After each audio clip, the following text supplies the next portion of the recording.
காலையில் விடிஞ்சதுக்கப்புறமா கோபி கீழே வராரு. ஈஸ்வர் வந்து ராதிகா கிட்ட பேசுனியா, என்ன சொன்னா அப்படின்னு சொல்லிட்டு கேட்குறாங்க. அவள் முடிவை மாற்றிக்க மாட்டேன்னு சொல்லிட்டாமா அப்படின்னு சொல்லிட்டு கோபி சோகமாக சொல்கிறாரு. உடனே அழுகிற ரேஞ்சுக்கே போயிடுறாங்க ஈஸ்வரி. அப்போ நீ போய் தான் ஆகணும் இல்லை அப்படின்னு சொல்லிட்டு கேட்குறாங்க. ஆமாங்கிற மாதிரி கோபியும் தலையாட்டுறாரு. இனியாவும் ஷாக் ஆகுறாங்க. இவங்க இங்கே பேசிகிட்டு இருக்கிறதையெல்லாம் வந்து அப்படியே கிச்சன்லேருந்து பாக்கியா பார்த்துக்கிட்டு இருக்காங்க. உடனே ஈஸ்வர் வந்து உங்கள் அப்பா போய் சேர்ந்ததுக்கு நான் போய் சேர்ந்துருக்கணும், இந்த சித்திரவதையெல்லாம் அனுபவிக்க வேண்டியதில்லை பாரு அப்படின்னு சொல்லி சொல்கிறாங்க. என்னம்மா இப்படியெல்லாம் பேசாதீங்கம்மா தயவு செஞ்சு, ஏற்கனவே நான் நொந்து போயிருக்கேன் அப்படின்னு சொல்லிட்டு கோபி சொல்கிறாரு. உடனே செளியை இருந்துட்டு அப்பா உடம்ப நல்லா பார்த்துக்குங்கப்பா, எந்த டைமாக இருந்தாலும் என்ன எமர்ஜென்சியாக இருந்தாலும் உடனே எனக்கு கூப்பிடுங்கப்பா, நான் உடனே கிளம்பி வந்துடுறேன் அப்படின்னு சொல்லி சொல்கிறாரு. தேங்க்ஸ்டா அப்படின்னு சொல்லிட்டு கோபி சொல்கிறாரு. உடனே ஈஸ்வரி இருந்துட்டு முன்னாடியாவது எதிரில் இருந்த, இப்போ எங்கேயோ போக போகிற, எங்களை எல்லாம் மறந்துடாதுடா. அதை கேட்டு கோபி இருந்துட்டு என்னம்மா பேசுகிறீங்க நீங்கள் அப்படின்னு சொல்லி சொல்கிறாங்க. இதையெல்லாம் பார்த்துட்டு இருக்க பாக்கியாக்கே ஆனால் ஒரு மாதிரி ஆகுது. அவங்க அப்படியே கீழே குனிஞ்சிட்டு சமையல் பண்ணுற மாதிரி பார்த்துட்டு இருக்காங்க. உங்களை எப்படிமா என்னால் மறந்துட்டு இருக்க முடியும் அப்படின்னு சொல்லிட்டு கோபி கேட்குறாரு. அடிக்கடி வந்து பாரு, அடிக்கடி ஃபோன் பண்ணு, உடம்பு நல்லா பார்த்துக்க அப்படின்னு சொல்லி ஈஸ்வரி சொல்கிறாங்க. சரிம்மா அப்படின்னு சொல்லிட்டு கோபி சொல்கிறாரு. ஈஸ்வரி கிட்ட பேசிகிட்டு இருந்த கோபி வந்து அமைதியாக உட்காந்துட்டு இருக்கிற இனியாவை பார்த்துட்டு இனியாமா அப்படின்னு சொல்லி கூப்பிட்றாரு. உடனே நிமிந்து பார்த்துட்டு இனியா இருந்துட்டு டாடி நீங்கள் நல்லபடியாக போயிட்டு வாங்க டாடி, நீங்கள் தாராளமாக இங்கேருந்து கிளம்புங்க, எனக்கு எந்த வருத்தமும் இல்லை அப்படின்னு சொல்லிட்டு இனியா சொல்கிறாங்க. ஈஸ்வரி இருந்துட்டு சாப்பிட்டுட்டு கிளம்புவீங்களா இல்லை அப்படியே போயிடுவீங்களா அப்படின்னு சொல்லிட்டு கேட்குறாங்க. உனக்கு பிடிக்குமேன்னு சொல்லிட்டு என் கையால் வேர்க்கடலை சட்னி அரைச்சி வச்சிருக்கேன், இனிமேல் உனக்கு சமைச்சு போட முடியுமான்னு சொல்லிட்டு எனக்கு தெரியல, இப்போ கண்டிப்பாக சாப்பிட்டுட்டு கிளம்புங்க அப்படின்னு சொல்லிட்டு சரி வா அப்படின்னு சொல்லிட்டு ஈஸ்வரி வந்து கோபியோட கையை பிடிச்சி டைனிங் டேபிளுக்கு கூட்டிட்டு போய் ஈஸ்வரி வந்து அவங்க கையாலேயே பரிமாறுறாங்க. கோபி வந்து அதையே அப்படியே பார்த்துட்டே உட்காந்துட்டு இருக்காரு. ஈஸ்வரி உடனே அவங்களே எடுத்து ஊட்டி விட்டுட்டு சாப்பிட்றா அப்படின்னு சொல்லி சொல்கிறாங்க. அதை பார்த்துட்டு இருந்த செல்வி வந்து அக்கா அம்மா பாசத்தை காட்டி கோபி சாரை போக விடாமல் பண்ணிடுவாங்களோ அப்படின்னு சொல்லி சொல்கிறாங்க. சும்மா ரெடி அப்படிங்கிற மாதிரி பாக்கியா ஜாட பண்ணுறாங்க. தேங்க்ஸ்மா அப்படின்னு சொல்லிட்டு கோபியை சாப்பிட்டுட்டு இருக்காரு. அவர் சாப்பிட்டு முடிச்சோன்னே இன்னொரு இட்லி எடுத்து வைக்கிறாங்க ஈஸ்வரி. அம்மா போதுமா அப்படின்னு சொல்லி சொல்கிறாங்க. டே இன்னொரு இட்லி சாப்பிட்றா அப்படின்னு சொல்லிட்டு ஈஸ்வரி சொல்கிறாங்க. இல்லைம்மா போதும் ஃபுல்லாகிடுச்சுமா அப்படின்னு சொல்லிட்டு கோபி சொல்கிறாரு. உடனே ஈஸ்வரி வந்துட்டு ஏன் நல்லா இல்லையா அப்படின்னு சொல்லி கேட்குறாங்க.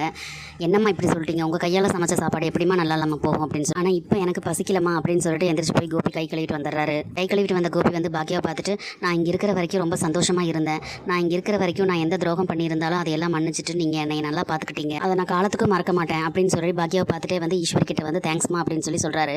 கோபி ஈஸ்வரி பசங்க எல்லாருமே ஹாலில் உட்காந்துட்டு இருக்காங்க. பாக்கியா வந்து கிச்சனில் இருக்காங்க. அப்போ அந்த நேரம் பார்த்து மாடிப்படி இறங்கி வந்துட்டு இருக்காங்க திங்ஸ் எல்லாம் எடுத்துக்கிட்டு. அவங்க திங்ஸ் எல்லாம் வந்து ஹாலில் வச்சுட்டு நேராக கிச்சனுக்குள்ளே போய் பாக்கியா கிட்ட பார்க்குறாங்க. பாக்கியா திரும்பினதுக்கப்புறமா நாங்கள் கொஞ்ச நாளாக உங்களுக்கு தொந்தரவாக இருந்துட்டோம், இனிமேல் அந்த மாதிரி தொந்தரவாக இருக்க மாட்டோம், நாங்கள் கிளம்புறோம் அப்படின்னு சொல்லி சொல்கிறாங்க. இங்கே தங்குறதுக்கு சம்மதிச்சதுக்கும் இத்தனை நாளாக வந்து மையுவை நீங்கள் பார்த்துக்கிட்டதுக்கு ரொம்ப தேங்க்ஸ் அப்படின்னு சொல்லிட்டு ராதிகா சொல்கிறாங்க. உடனே மயு வந்து பாக்கியாவை பார்த்துட்டு நாங்கள் கிளம்புறோம் ஆண்டி அப்படின்னு சொல்லி சொல்கிறாங்க.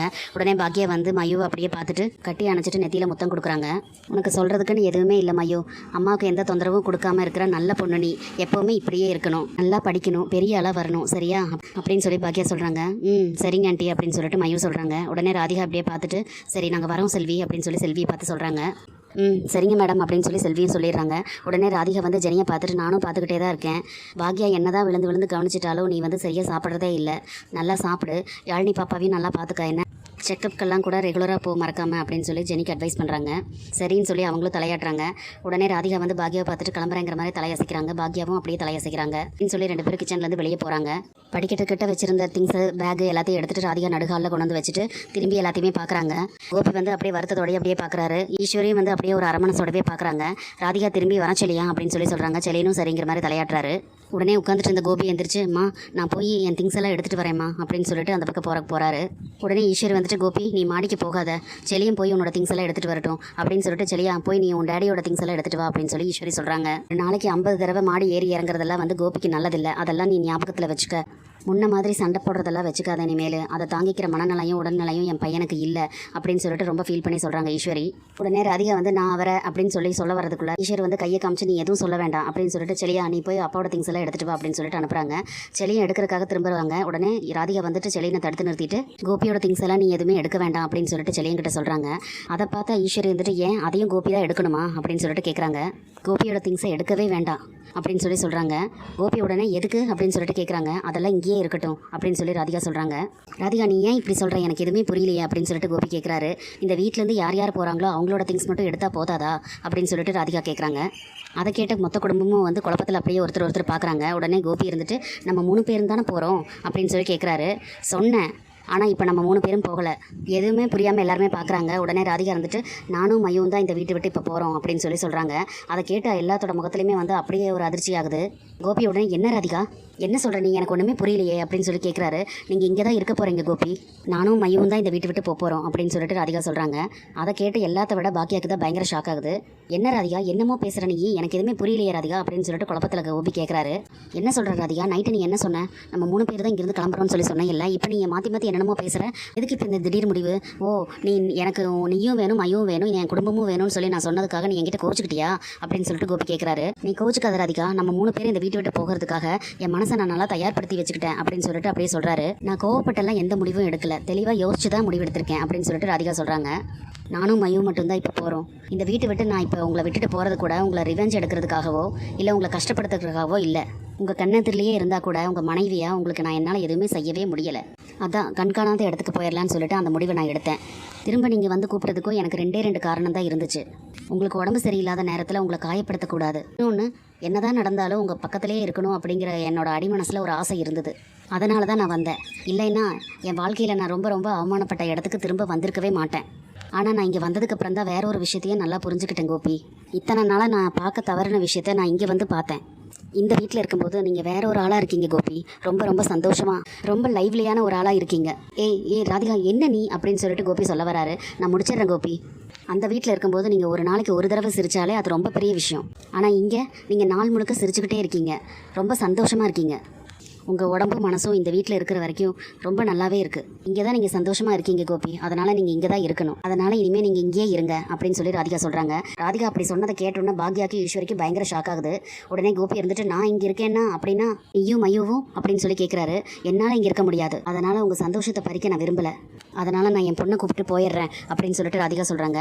உடனே கோபி இருந்துட்டு நான் அங்கேருந்து நீ அங்கேருந்து எப்படி நம்ம 2 பேரும் அப்படி வாழ முடியும் அப்படின்னு சொல்லிட்டு கோபி கேட்குறாரு. நம்ம அப்படி தானே இத்தனை நாளாக இருந்தோம் அப்படின்னு சொல்லி ராதிகா கேட்ட உடனே அது எனக்கு உடம்பு சரியில்லாமல் இருந்தது, அதனால் நான் இங்கே இருந்து அம்மா என்னை பார்த்துக்கிறேன்னு சொல்லி சொன்னாங்க. அதனால் நீ அங்கேயும் நான் இங்கேயும் இருந்தோம், அதே மாதிரி இப்போவும் இருக்க முடியாதா என்ன அப்படின்னு சொல்லிட்டு ராதிகா கேட்குறாங்க. அதை கேட்டு பாக்யாவுக்கு வந்து பயங்கரமாக ஷாக் ஆகுது. ராதிகா நீ எதுக்காக இப்போ கன்ஃபியூஸ் பண்ணுற மாதிரி பேசுகிற? நம்ம 3 பேரும் ஒன்றா கிளம்புறதா தானே நம்ம முடிவெடுத்தோம். இல்லை கோபி நான் கன்ஃபியூஸ் பண்ணல. இந்த வீட்டை விட்டு வர்றது உங்களுக்கு எவ்வளோ கஷ்டமான விஷயம்னு சொல்லிட்டு எனக்கு நல்லா தெரியும். நேற்று நைட்டு நீங்கள் ஒரு நிமிஷம் கூட தூங்கலைங்கிறது எனக்கு நல்லாவே தெரியும். எனக்காக நீங்கள் வந்து என் கூட வந்தால் நீங்கள் சந்தோஷமாக இருக்க மாட்டீங்கிறதும் எனக்கு நல்லாவே தெரியும். நீங்கள் ரொம்ப கஷ்டப்படுவீங்க கோபி, அவ்வளோ கஷ்டப்பட்டு உங்களை வந்து என் கூட வச்சுக்கிறதுல எனக்கு விருப்பம் இல்லை கோபி அப்படின்னு சொல்லிட்டு ராதிகா சொல்கிறாங்க. ராதிகா அதை நான் பார்த்துக்கிறேன். இல்லை நீ வந்து ஏதோ ஒரு கன்ஃபியூஷனில் பேசுகிறேன்னு நினைக்கிறேன். இல்லை கோபி இப்போ தான் நான் தெளிவாக பேசுகிறேன். நீங்கள் எப்படியெல்லாம் இருக்கணும்னு நான் ஆசைப்பட்டனும் நினச்சனோ அந்த மாதிரி நீங்கள் இந்த வீட்டில் இருக்கும்போது இருக்கீங்க. முடிவு எடுத்துட்டேன் கோபி, நான் இங்கேருந்து கிளம்புறேன், நீங்கள் சந்தோஷமாக இருங்க உங்கள் குடும்பத்தோட அப்படின்னு சொல்லிட்டு பாக்யா வந்து இனியா பக்கத்தில் போய் நிற்கிறாங்க. இனியா எதுவுமே பேச முடியாமல் அப்படியே நிற்கிறாங்க. இங்கே பாரு இனியா, உனக்கு போட்டியாக இனிமேல் இங்கே யாரும் இருக்க மாட்டாங்க. உங்கள் அப்பா கூட நீ சந்தோஷமாக இரு, உங்கள் அப்பாவை உங்ககிட்டயே நான் விட்டுட்டு போகிறேன் அப்படின்னு சொல்லிட்டு ராதிகா சொல்கிறாங்க. அதுக்கப்புறம் ராதிகா வந்து பாக்யா கிட்ட போய் நின்றுட்டு நான் எடுத்துருக்கிற இந்த முடிவு வந்து உங்களுக்கு சாதகமாக பாதகமானு சொல்லிட்டு எனக்கு தெரியல, ஆனால் நீங்கள் ரொம்ப நல்லவங்க, நான் கிளம்புறேன் அப்படின்னு சொல்லிட்டு அவங்க கிளம்புறாங்க. ராதிகா வந்து வெளியே போகும். இனியா வந்து ஓடி போய் ராதிகாவை கட்டி பிடிச்சிட்டு மன்னிப்பு கேட்குறாங்க. ராதிகா எடுத்திருக்கிற இந்த முடிவு நல்லது தானான்னு சொல்லி தெரியல. எவ்வளவு மனசு வலி இருந்தால் ராதிகா இந்த மாதிரி ஒரு முடிவு எடுத்திருப்பாங்க. இனி என்னெல்லாம் நடக்க போகுதுன்னு சொல்லி நம்ம பொறுத்திருந்து பார்க்கலாம் ஃப்ரெண்ட்ஸ். நம்ம வீடியோ பிடிச்சிருந்தா லைக் பண்ணி சப்ஸ்கிரைப் பண்ணுங்கள். தேங்க்யூ.